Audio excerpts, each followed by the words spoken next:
I have a whole bunch of equipment that requires gasoline, just like most homeowners do. And since I'm getting older and have problems with my shoulders and back and so on, I've tried to find ways to make it a little simpler to deal with the fueling operation.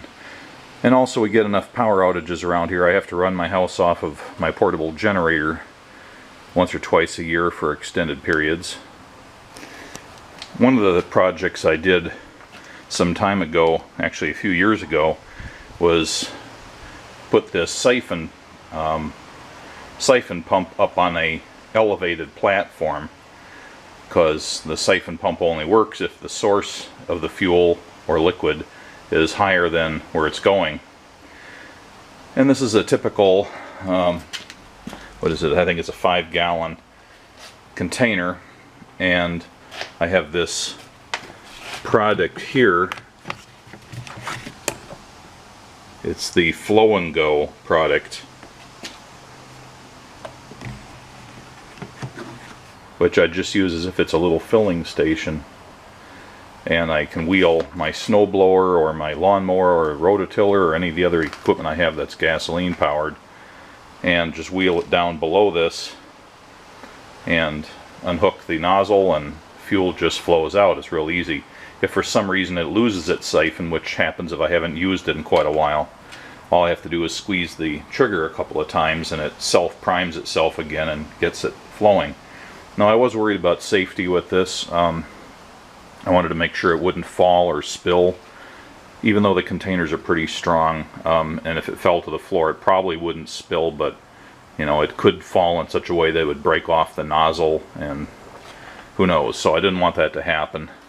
So I actually built this fairly strong arrangement. I've got 3/4 inch plywood bolted with lag bolts to the studs, and then heavy duty double hook shelf rails on there, and then 1/2 inch plywood table with steel shelf supports, and that doesn't budge. You know, I could jump up and down on there and it's not going anywhere. And then to make sure that I don't bump into this wrong and knock the container off, I put a couple of these straps on there, and the table is notched so that they can't slip off. And this one goes under the handle and this one goes up here, so they're pretty well fixed. The flashlight's there so I can more easily visualize how much fuel's in the tank by just shining it through and looking for the shadow on the other side. So this has worked great for years.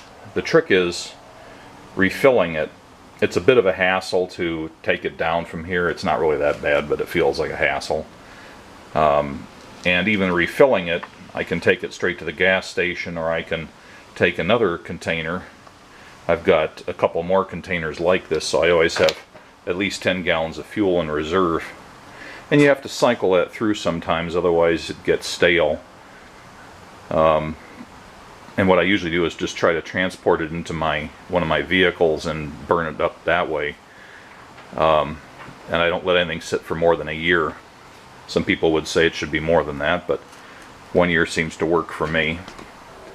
I also have my portable generator here, which I keep at least a couple of gallons of fuel in all the time, ready to go, and it holds quite a bit more. I think it holds at least 5 gallons, and that needs to be renewed. I take this out and run it several times a year for, you know, say 3 or 4 times a year for about ½ an hour each time, and I always run the fuel out of it, as I do with all of my gas-powered equipment.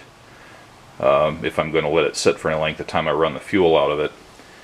So how do you get the gas out of this? You can't just tip this over on its side, you have to pump it out. Now, I have a couple of these shaker pumps that are just a plastic hose, and then one of these shaker valves with the marble in it, and you shake those up and down and they kind of pump the fluid out until it gets started. So it's a self-siphoning system. But this isn't ideal. It does flow pretty well once you get it flowing, but it's kind of a pain, especially when the tanks aren't very deep, because when you're trying to prime it, if the valve comes out of the fluid even a little bit, it loses it and you have to start over again. So I have that, and one thing that I do have that works really well is this Dubro quick fill. This is really intended for like people with model airplanes that use the model airplane fuel, or glow fuel, or whatever they call it.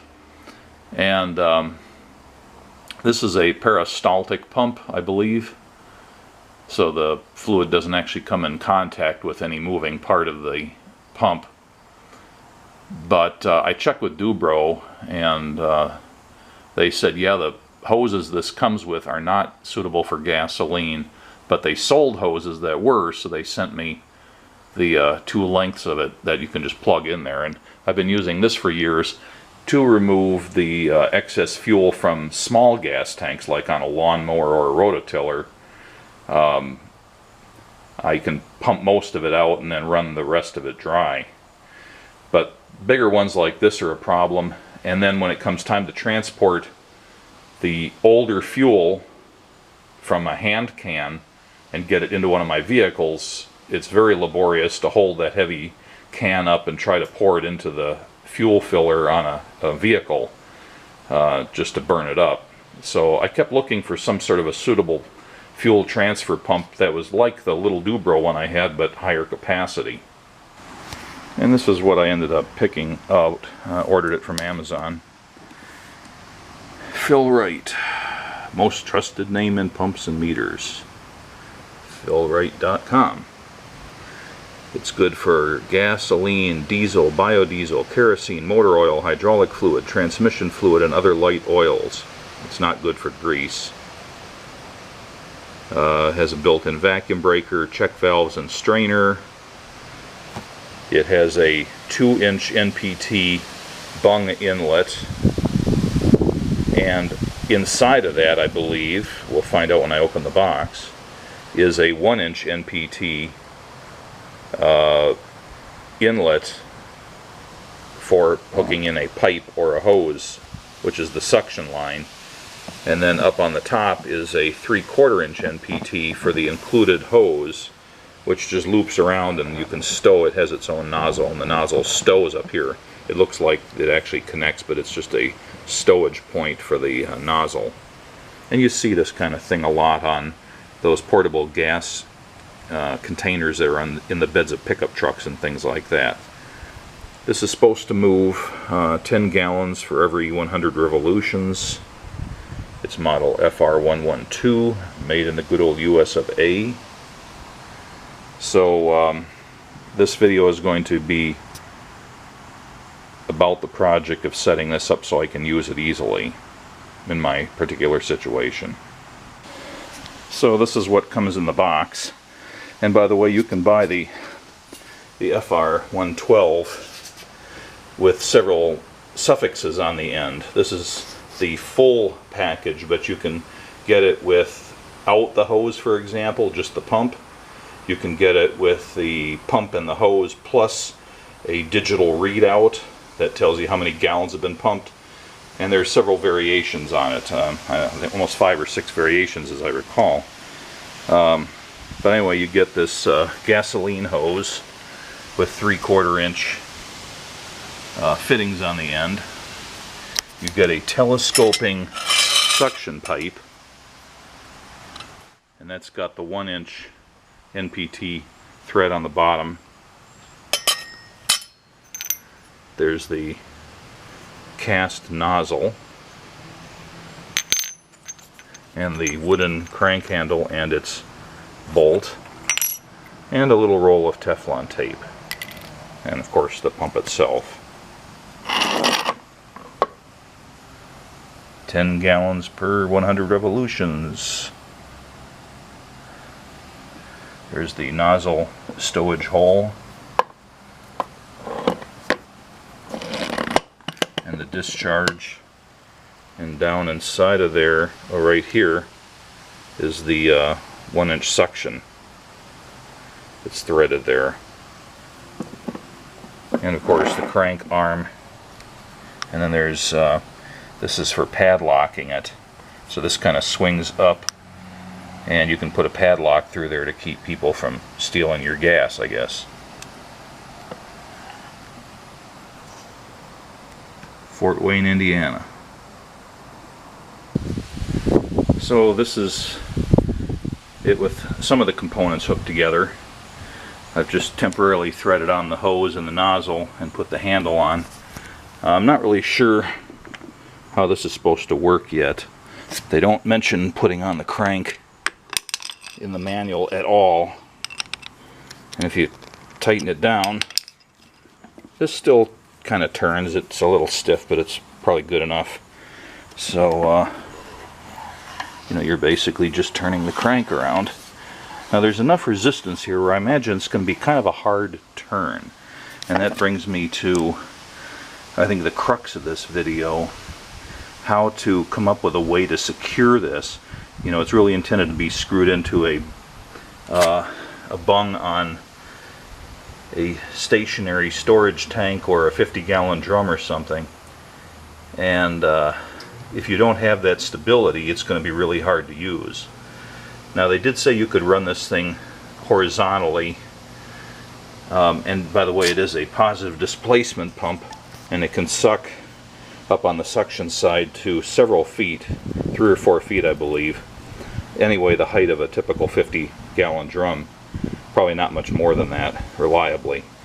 And it can pump easily 8 feet or more vertically on the discharge side, and the hose that's included is 8 feet long.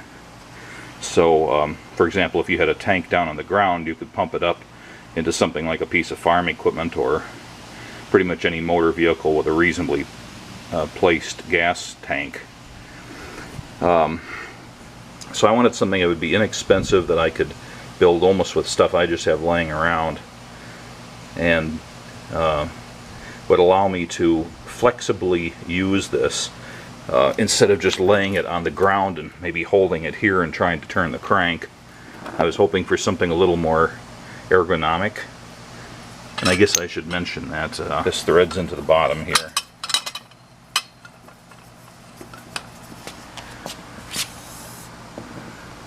So to telescope this once it's in, it's just a matter of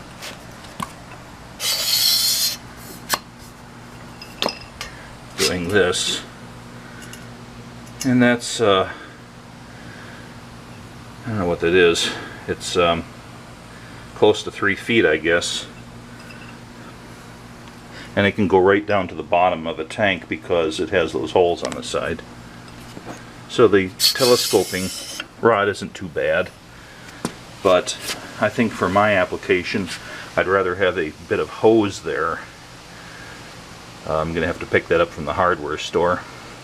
I'm just going to use the same clear vinyl hose that they always have at the hardware stores, because I know it'll work with those shaker siphon hoses, so it should work with this. And regardless, I'm not going to leave the hose sitting in gasoline for extended periods of time. This part's called the inlet flange, and it comes apart with 4 bolts from the main pump housing, and stuck in right here is a filter screen, and again this is on the inlet, and then right above it is a check valve.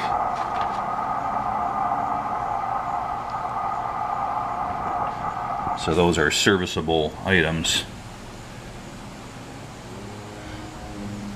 So what I had envisioned was something like a vertical pole with a square profile and a little pedestal on the bottom that I could put 1 or 2 feet on and sort of stand on, and that would secure the bottom, and then have the pole go up to maybe roughly shoulder height. And originally I thought I'd just use a 2x4 for this and put a piece of dowel rod at the top for a top handle, but I'm thinking now it doesn't need to be a 2x4. That's probably overkill, and I may just use some like 2x2 pine boards that I already have and just make that go all the way up. We'll see. Or I might cut down a 2x4 to a slightly smaller dimension. Anyway, it needs some sort of a grip at the top that I can get my hand around. And Then I was going to put 2 or 3 sets of T-nuts in pairs, like 2 here, 2 in the middle, and 2 down here, adjusted for heights. For example, the top set might be a good height to use if I'm over my generator, and the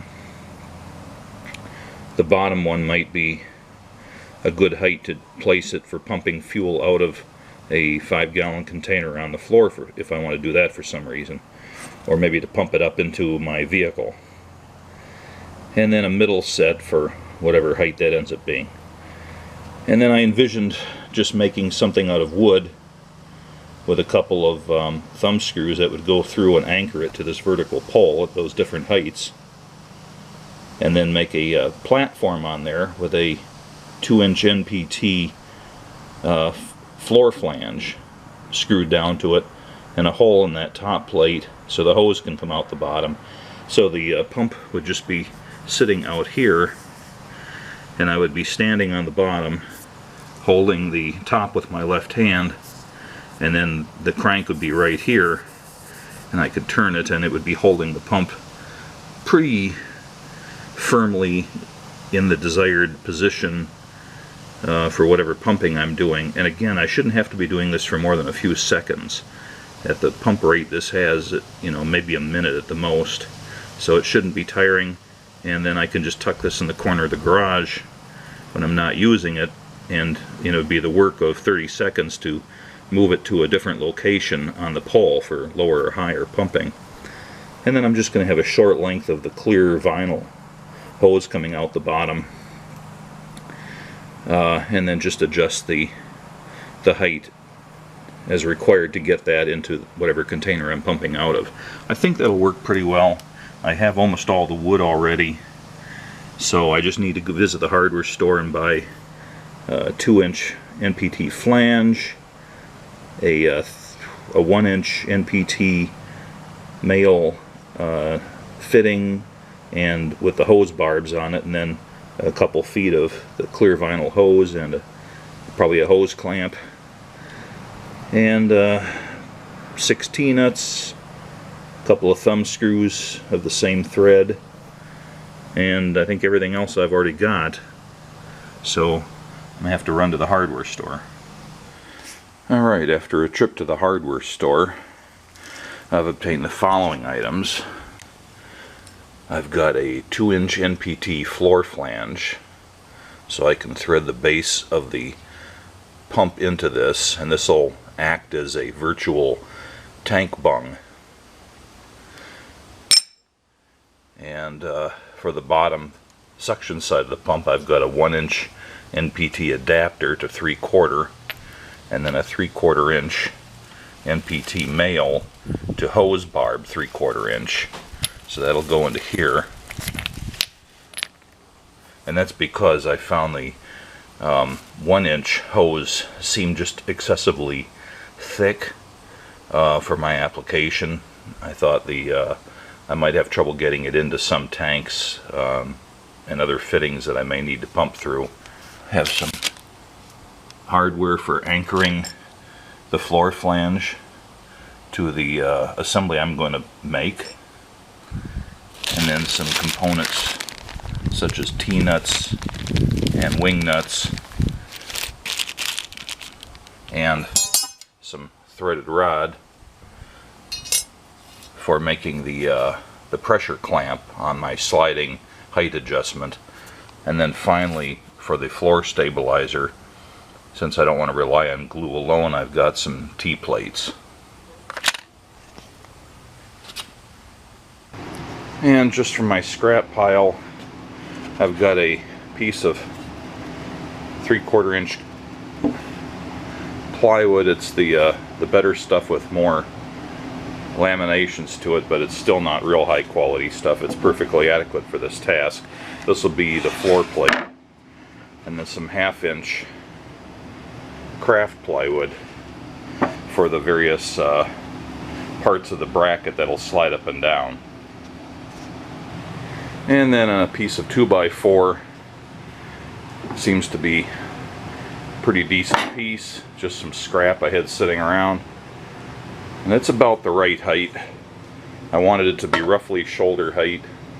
It's a little bit less, but I think it'll be adequate. And then finally a piece of 7/8 inch dowel rod to make a handle on the top. That'll account for the few missing inches on the 2x4 that I wanted to get a hand grip height closer to shoulder height, and this will extend the 2x4 a little bit for that purpose.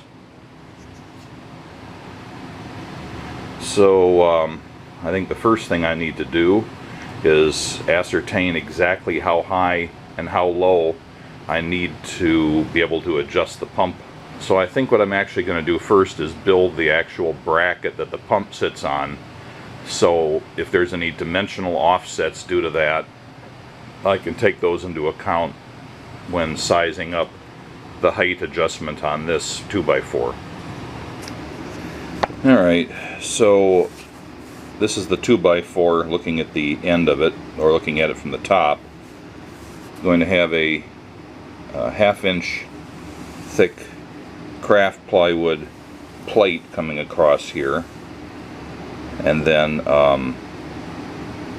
some thin strips of 1/2 inch craft plywood laminated up either side of the 2x4 with just a little bit of slop so it can slide up and down.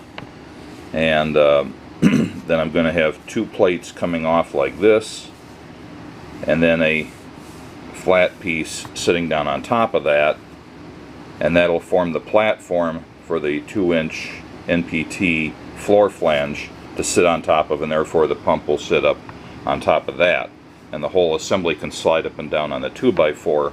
Then I'm going to have a pressure plate, also 1/2 inch craft plywood, and there's going to be a slot in the 2x4 which I'm going to probably either cut with a saw or with a router, and then a big thumb screw with the bolt part of it going all the way through and into a couple of T-nuts on the back plate, so I can squeeze it this way and hopefully get enough friction that it won't slide up and down while the pump's in use. It should be pretty simple to fabricate. Alright, I've laid out on my 1/2 inch aircraft plywood or craft plywood. I have to keep reminding myself that even though it looks like aircraft plywood, this isn't actually rated for aircraft use. It's just sold as craft plywood. Anyway, so this is my main support plate here. This is the shelf that's going to sit out from there to support the pump. These are the two brackets that will support the shelf off of this plate. I've got them curved a little bit for aesthetic reasons. And then I've got 4 strips here, 2 of which will be stacked up here, and 2 of which will be stacked up over here to make sides to align with the 2x4 that's going to be running up and down here. And then finally, this piece here is the friction plate, or the pressure plate for the back of the 2x4. Okay, there's all the parts cut out and sanded. Alright, so this is the mock-up. Now these 2 strips here should actually be on the back side, but obviously I can't do that right at the moment. This is just for fit. So they'll really be on the back side, and the 2x4 will be on the back side. And then these 2 brackets here and this plate will be where they're shown. And going around here, this is where the floor flange will mount. And then of course the pump will be coming in like this. So it looks like everything will fit all right. Just need to do a sanity check for the 2x4. And it looks like that'll fit in there too. I actually cut this so it's precisely the width of the 2x4, and I figured I would just give it a pass over the table saw then and just take a hair off for perfect fit once I get it all assembled. And here I've got one of the rails, or whatever we're calling these things, glued up, and I'm going to put a couple of brad nails into it now. I've got it up against the fence of my saw to help keep things in alignment.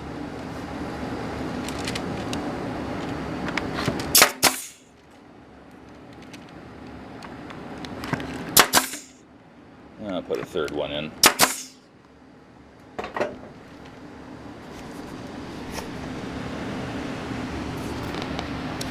Alright, I've got a thin shim of cardboard in there for spacing, and now I'm going to lay my piece of wax paper over there and start gluing up the other pair of risers.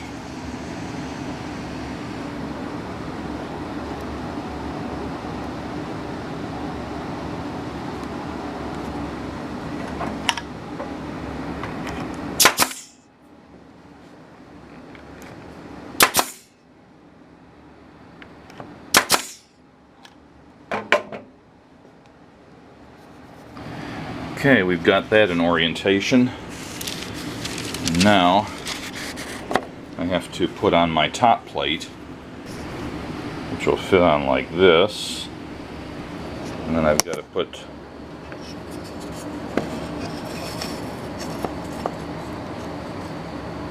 these guys under it, kind of like that. So I've got a heavy bead of glue on there. Now I have to kind of prop it up and put a couple pins in.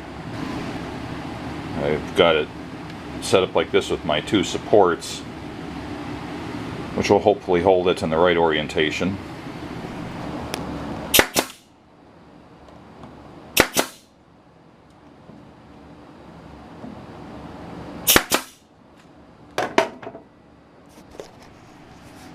Okay, I've got those in.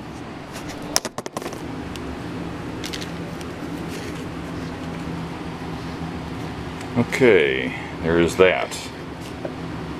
Managed to get a couple pins going through slightly at an angle, so I got to clear those up. Okay, I have to make sure that I don't need any further adjustments to this.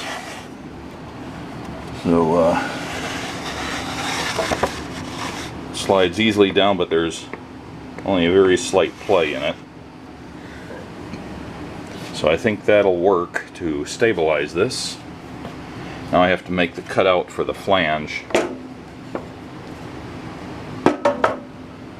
Right up here on top. Alright, so I've got the holes in here for the bolts. Now I've got to figure out how to cut this most efficiently. I should have done it before I assembled it, then I could have easily done it on the jigsaw, but it's too late for that. But as it happens in my Forstner bit set, I have a bit that's just about the perfect diameter. That'll solve a lot of problems. Okay, the hole's been cut with a Forstner bit, and I've got the flange plate mounted up here on top. So I've used some Teflon tape and threaded the hose barb adapter into the 1" to 3/4 inch adapter, and then I've got Teflon tape on the 1" part, so I can thread this into the pump now. So we've got that. So I got the only piece of 3/4 inch hose they had at the hardware store that was not so stiff that I thought it would just curl up in the bottom of a tank. I wanted it to be reasonably flexible, kind of flaccid, if you will. And for the fairly short length I plan to put into a tank, it's not going to bend too much, I hope. Anyway, it was the best stuff I could find, and it does seem to be rubber. And that should be okay with gasoline, at least for short periods of use like I'm going to be putting it to. I'm pretty sure this wasn't intended as a fuel line, but even the commercial fuel transfer pumps that are out there, many of them just use, you know, vinyl or PVC clear plastic hose or tubing on them, which isn't really recommended for gasoline, at least not for long-term use. And that seems to work just fine, so I figured for what I'm doing, this would be okay. If this for some reason doesn't work out, I can go to a different store and buy some 3/4 inch PVC tubing, for example, or something else. I'm not married to this stuff. Now, I don't need a hose clamp on this. It should just go on with the hose barb. But I need to lube it up a little bit because I'm pretty sure it's not going to just slide on there real easily. Okay, the hose is about 2/3 the way up the barb, which should be more than adequate for this application. You know, every once in a while you buy a tool just because you think you might need it. I have this tubing and hose cutter. I think I bought it for one other project. It's been sitting for years gathering dust, and boy did it come in handy for cutting this stuff nice and cleanly. Okay, I've got the pump temporarily threaded in here, just a few turns, and see how that worked out here. And now I have to go and figure out on my 2x4 what the appropriate height is going to be for the slot that I'm going to cut in there. Okay, this is where the top of the bracket goes at its highest setting. There's where the bottom of it goes at its lowest setting, so I need to get a routed line roughly between those 2 points. Now my threaded rod is 5/16 18, so it's 5/16 diameter. I don't have a 5/16 inch router bit, but that would be too tight anyway. So what I've got is, I think this is a 3/8. So it's going to have a 1/16 inch clearance, which I hope will be satisfactory. Okay, I've marked the center line, and my bit's not long enough to go all the way through, so I'm going to have to cut it from both sides. I could probably just adjust the shank. I might get away with that, but we'll see. Alright, I've got the 2x4 clamped to my table saw top so it won't shift around. And I've got the 3/8 inch bit centered on the lines I've marked for where the slot should be. And I've marked where the ends of the slot should be. So let's see how this works out. Okay, there's the slot, but it's not all the way through yet. So what I actually did is I cut it with the fence on one side and then the other, so it would be ever so slightly wider, and then I can do that from the other side, and I'm pretty sure it'll line up with this one. Okay, there's the slot going all the way through. Okay, for the handle on the top, I've used my Forstner bit to drill out a 7/8 inch hole roughly in the center. It's skated on me a little bit. And I've got my dowel rod, which is going to go in there about like that. And I need to decide that it's going to sit up about this high, and I want to maybe hold it probably no higher than this, so I'm going to mark it off there and cut it. Okay, so that's how that goes in. I'm going to use epoxy on this one, and I put in a couple of pin nails as well. Okay, I've got the pressure or friction plate cut out for T-nuts, and then I've got this plate cut for a clearance hole for the threaded rod. Alright, the T-nuts are in. As usual with these things, if I expect to be taking bolts in and out a lot, I put some epoxy on there to help anchor them in. They usually stay in pretty well, but a little epoxy doesn't hurt. Alright, I've got my threaded rod marked for the 2 cut points. I'm going to use my bandsaw for this. My T-handles here have a molded in brass insert with the same thread as the pieces of threaded rod I cut off and ground to a rounded shape so they don't have boogered up threads. And I got to put some epoxy in here so that it locks the threaded rods into these handles. Alright, so there's the assembly except for the foot.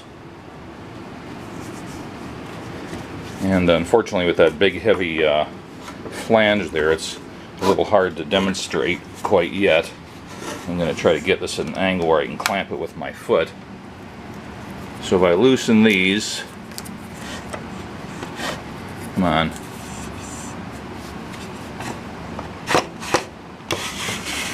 and this will slide up and down.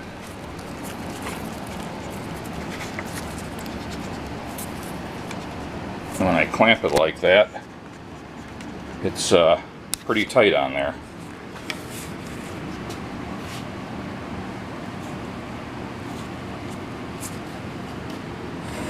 So the only real remaining thing to do is put the foot on it now.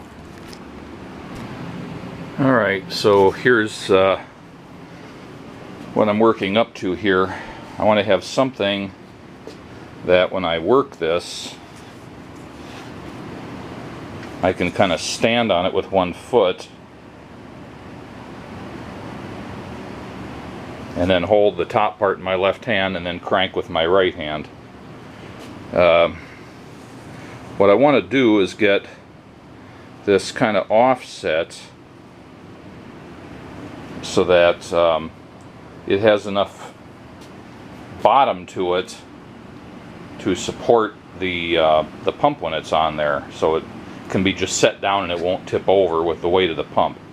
Now, I haven't really done any experiments with this, but I think if I've got it about like this and have the pump lowered so it's not way up here, then that should be enough of a footprint.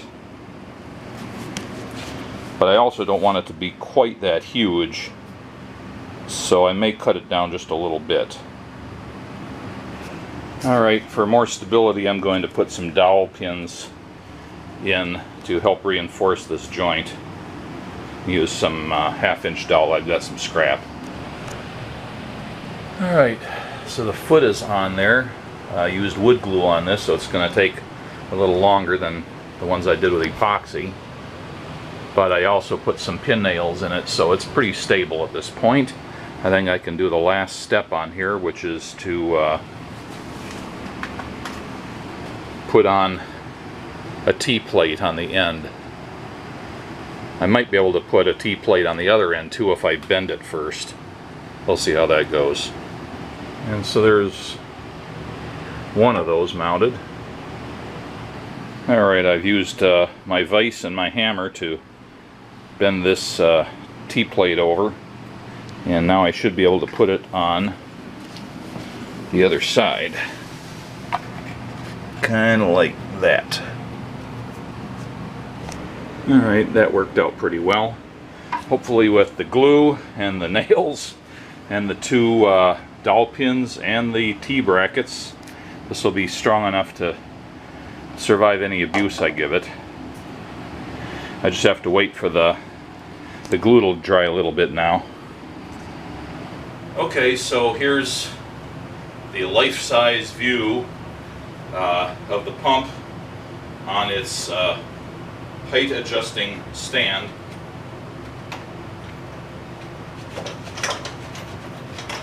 You can go all the way down this low for pumping from tanks low to the ground, like maybe 5-gallon portable gas cans.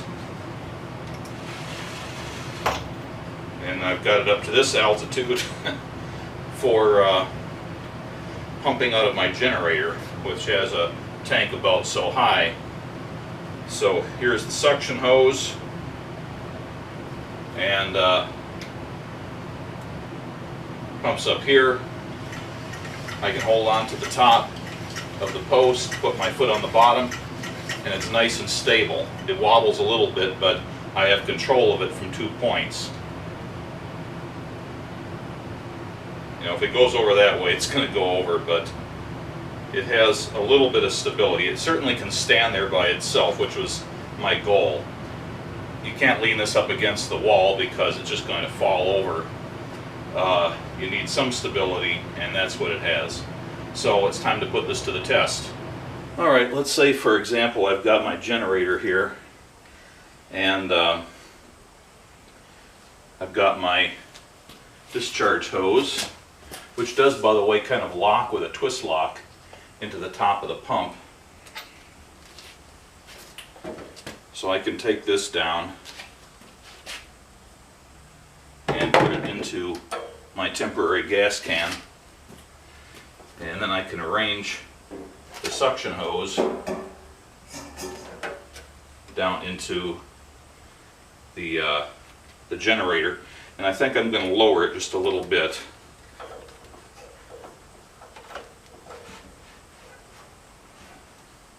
About like that. Alright, so that should be well into there. Okay, I got interrupted there for a moment because the pump wasn't staying locked into the flange. Even though I had it kind of tight, it was aligned wrong with the stand, and so I needed to back it off a little bit. I couldn't tighten it more. And then when I loosened it a little bit, then it was flopping around. So I actually drilled a hole through the sleeve of the flange for a 632 tap size, and then slightly into the thread area of the bottom of the pump, and then I tapped out the flange for the 632 and put a short 632 bolt in, and then I took the drill into the area where the drill had just touched the threads, and I made just a small divot in there with a larger drill, so there'd be something for that 632 bolt to slightly go into to lock it in place. That seems to be working pretty well. Now another thing, I did a couple of quick experiments off camera, and in several videos put out by Fill-Rite, they show pumping in a counterclockwise direction and reverse pumping going in a clockwise direction, and the manual doesn't actually stipulate which way you turn it. And so I tried it, empirically, and I found out that you have to pump it clockwise to pump it. So anyway, so I've got the hose into my generator tank. I've got the discharge into my temporary tank, and I'm going to hold the top of the pole here. Okay, I found out that I wasn't quite low enough, so the hose wasn't quite into the gas, so I have to lower this down just a little bit.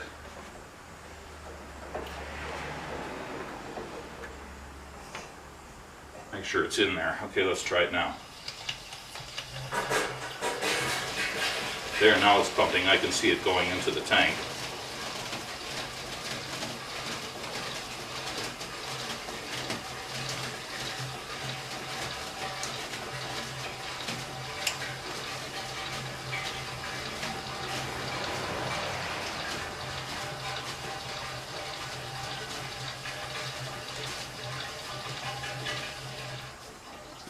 Okay, so I must have got, I don't know, 1.5 gallons in there for that amount of pumping. So now I'm going to try it the other way, pumping from low to high. One thing I have to watch out for with this rubber hose is there's a sharp sheet metal lip going into the gas tank, and it wants to just peel rubber off the side of this hose. I don't want it to fall into the tank. Okay, so let's try it the other way here.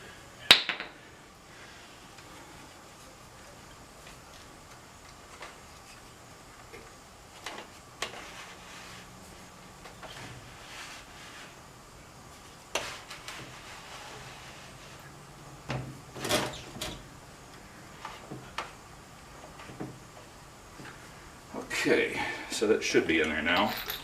Whoops. Still a little bit of fluid in the hose, so let's try it that way. Okay, it's pumping the other direction.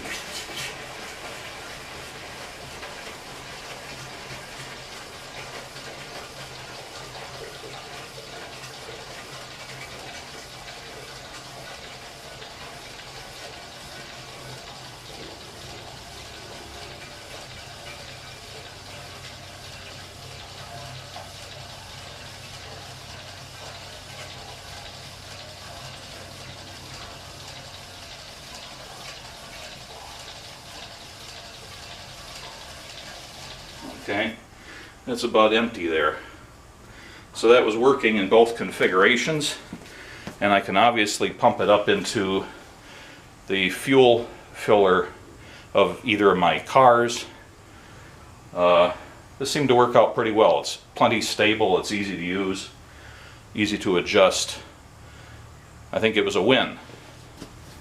One more refinement. The pump does come with this telescoping suction pipe, which I might still find useful in some situations. So I've just got it strapped up there with some Velcro for the time being. If I can find some appropriate clamps, I might bolt some clamps to the lower part of the post and just sort of snap it in there with the clamps. But for now, that's going to just serve to keep it with it. So the height of that was just about right, so I don't have to reach up or reach down to grab the top of it. The height of adjustment was about perfect. The set screw on the flange, I think, was a must. The plywood bracket there is adequately strong using the 1/2-inch craft plywood. The clamps have more than enough authority to clamp it solidly. And I should also point out that Fill-Rite stipulates, although it's not in their manual, but their tech support told me, that it has a 3-foot recommended maximum suction height. So the pipe that comes with it, if you fully telescope it out, it's just under 3 feet. The hose I've got there is almost the same length as the pipe telescoped if you were to get the hose to hang straight. It's maybe 4 inches short of 3 feet.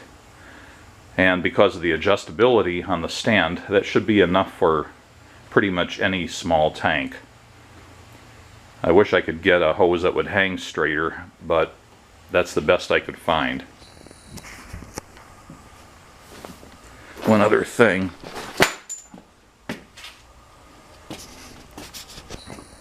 Here's the way the nozzle hooks on. It has this little flange there, and then there's a slot on the body of the pump. So you put the nozzle in sideways with the flange sticking to the right, and once it's lined up with the slot, you rotate it down, and that's what locks it in place. And that should keep the fuel from flowing out if there's any still left in the hose. One other thing, this is the siphoning or anti-siphoning valve. It's really just a plastic plug with a hole drilled through it and a spring-loaded plate over the hole. So it's in the same chamber as the discharge hose. So this here and this are all part of the discharge of the pump. And you can actually, if it works out to your advantage, you can put the discharge hose threaded in here and put the anti-siphoning plug over here. The idea is that if you did get a siphon going, the air can come through the hole drilled in here and lower that spring-loaded plate and let air in to break the siphon. But if you are pumping, then the pressure inside the chamber here pushes up against the plate and seals it. So it should not leak fuel or fluid when you're pumping, but it should admit air if you get a siphon situation going. If you just have fuel sitting in the line, it doesn't open. But if you did have this hose going down to a lower location and a siphon started, that could be a problem because it would just keep drawing fuel out of the tank right through the pump. And this would stop that from happening. Oh, one other thing. I keep thinking of extra features.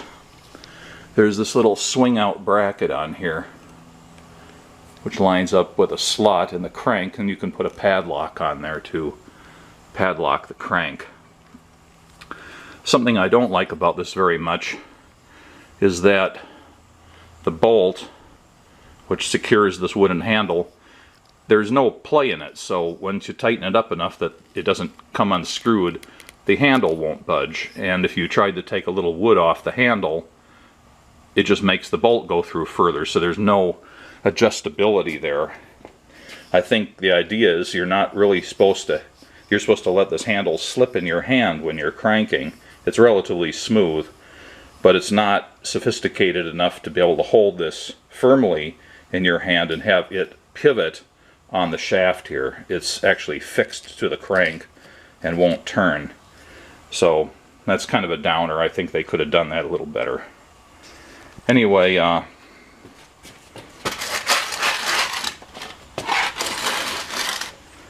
can just tuck this away